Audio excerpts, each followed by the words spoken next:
Nestled in the heart of Thar Desert, Jaisalmer, the golden city, enchants the golden sandstone structure and architecture with an ancient allure. Once a bustling silk route trade, today is a vibrant, thriving community city with a lot of communities in the city. Now, when you look at it, today we are at IHCL SeleQtions' latest edition in Jaisalmer, and that is the Gorbandh Palace. And this is a merger of the comfort that one sees in the modern world with the old Rajasthani traditions merged together.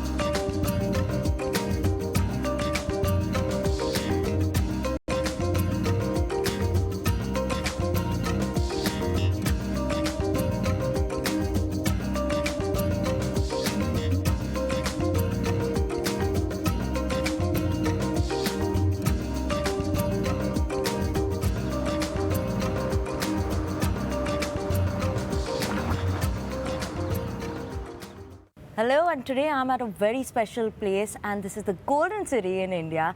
It's in the heart of the Thar Desert, and that is in Jaisalmer. I'm at a luxury hotel, and that is the Gorbandh Palace, IHCL SeleQtions and Jaisalmer. A very beautiful place. You can see the sandstone structures behind me as well.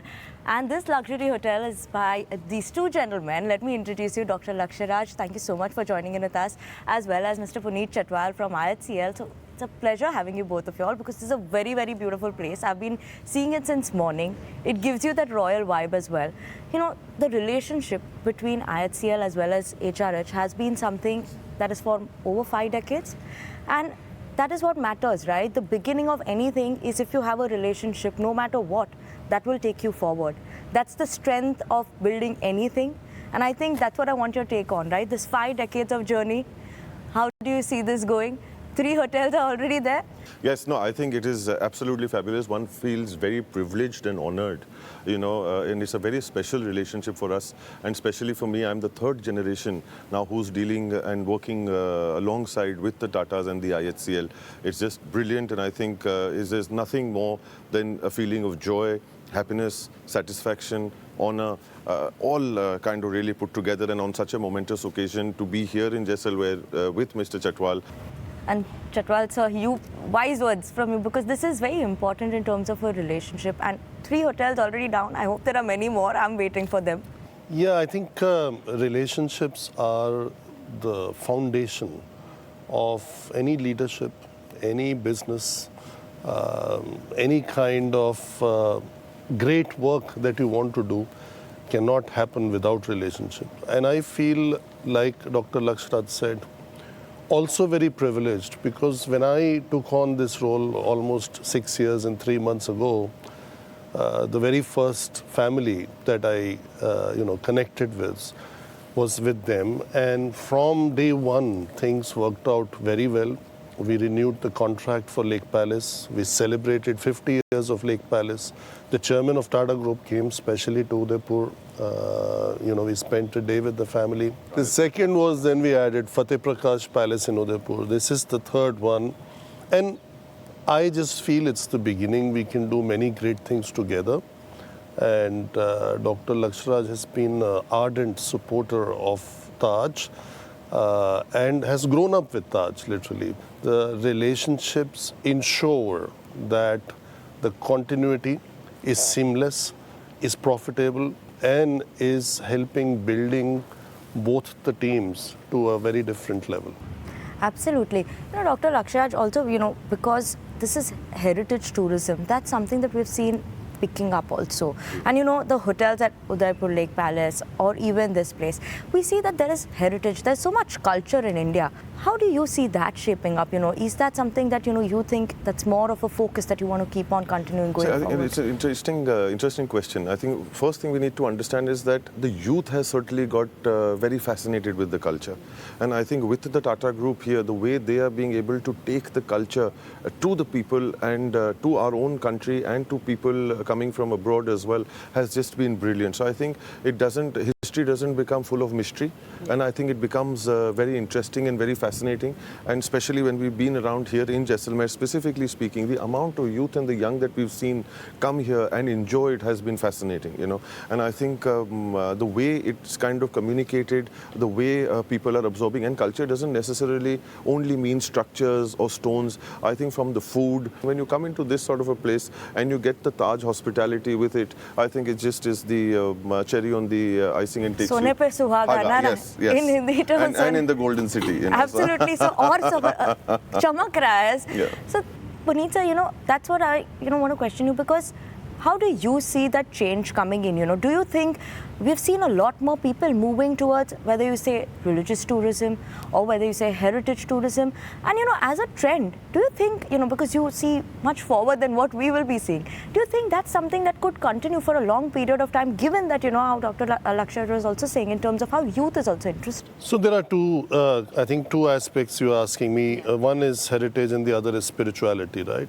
So let me answer first the heritage part. That is a key competitive advantage of India. A lot of countries have a lot of opportunities in heritage. But the way we have been able to operationalize heritage through our ethos of hospitality is something very special and unique. I've worked across the world in at least 70 countries, but I've never come across the palace hospitality. And all my international colleagues across the globe who have come here, you know, just love it. It is like in awe of what they saw and what they experienced, because it just does not exist. Then the second part is spirituality. I think a lot has been written about it almost a few decades ago. And what you call your SQ, the spirituality quotient, and all leaderships. It is, you know, leadership's books will tell you that some form of spirituality helps you to succeed as better leaders, as better nations, and as better businesses. Basically, that links you back to the purpose. And where does purpose come from? Purpose comes from spirituality or spiritual thinking. So I think this is going to keep playing a more prominent role in the next decades and centuries to come. Absolutely. And you know, let's not forget that goes on every year. There is going to be wedding seasons. PM Modi himself also recently mentioned that, you know, why do you need to go abroad to have a destination wedding when we have such beautiful places here? Udaipur Lake Palace, personally my favorite. I think every bride wants to get married there. You know, how are you seeing that also pick up? You know, do you think, you know, now people will focus more on, you know, keeping those destination weddings in the country itself, and you know, that's why, you know, you could see that culture coming in more here? Yeah, I think it's always in evolution. It was always very strong, and I think especially on the domestic front, people are beginning to like cherish it more and you know, experience it more. And both Dr. Lakshyaraj and I have been discussing this morning how we could take this to the next level, especially in the city of Udaipur. There are certain places they still run, and maybe there is synergies that are possible in us making it even a better destination. Udaipur is more like a 2-3 day destination. I think we can make it a bigger destination, not just weddings, but I think it could be a very important convention destination because of everything else that it has to offer. Dr. Lakshyaraj, in terms of, you know, let's talk about Jaisalmer as well, right? How would you describe this place or this hotel? If you were to tell me in a few lines, what would it be? Firstly, what I would do is I'll just go back to Udaipur over a period of time, and this is what 5 decades do to you, and which is what we have to understand. That's where we have to respect. That's where we have to see the hard work that has gone in. Today, we are talking about Udaipur as a destination, but nobody realizes the effort and the energies that the two people or the partners have put in to bring Udaipur or to bring Rajasthan or to bring it to the world map the way it has come, And I think one line that we have constantly been hearing all our lives has been Udaipur is the Venice of the East. Either people are talking about, "Arey, Lake Como chale kya?" Yeah. Or the next lake that they're talking about is where this beautiful Lake Palace is situated. So now this is the transition that has taken place in 5 decades. When you spoke about this or when you thought about this 50 years ago, I don't think anybody envisaged this. But today, this has happened by shouldering a certain responsibility and a relationship to bring it to where it is. And I think this is an opportunity to be able to say thank you. To be able to bring things to where they are, because it is not a single man's show or an association. It could be one man's dream, but it is an entire family's effort that brings it. And I think the Tatas are a family that have made this dream come true. Grandfather began this with a shake of hands today.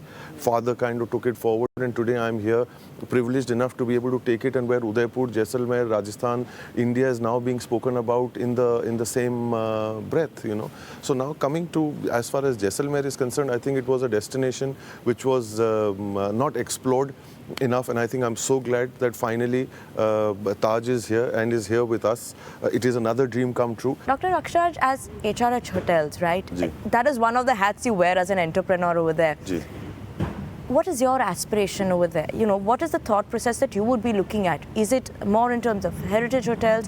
What is your thought process? And, where more do you want to cover this? See, that's what our strength is. We kind of predominantly excel in heritage hospitality because those are the properties that we have. We've grown up around heritage and culture, tangible and intangible both. And now over the years, as time has been testimony that we have partners that are able to understand this. If anybody who's done a PhD or a DLET in heritage hospitality, I think it is the Tatas. And I think we couldn't have found better partners in the world as our own who understand, speak the same language. And I think the properties that we have and the way they kind of take it forward, I think is an absolute success formula.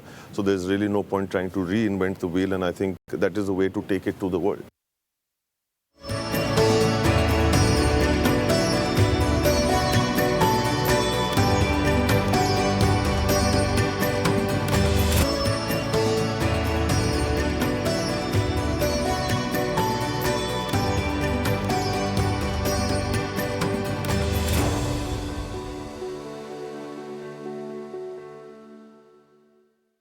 Puneet sir, I'm going to ask you a few questions outside of it in terms of, because management contracts, right? That's something that the model now the company has been following as well. Is that something that is, how do you see that working out? Is that the focus that's going to be, going forward, or? Not really. The guidance we have given is a balanced portfolio of 50-50. So we have 2 lease contracts on revenue share basis on Lake Palace and Fateh Prakash. This one is on a management contract, and we might change that also to lease, because they say, let the experts deal in what they do best. And if we are doing a good job, then a revenue share lease contract balances equally the risk like a management contract would. Actually, management contract reduces the risk for the management company. But there are certain opportunities, and what is that relationship worth after 50 years if you have to, in a management contract, keep an eye on the management company, right?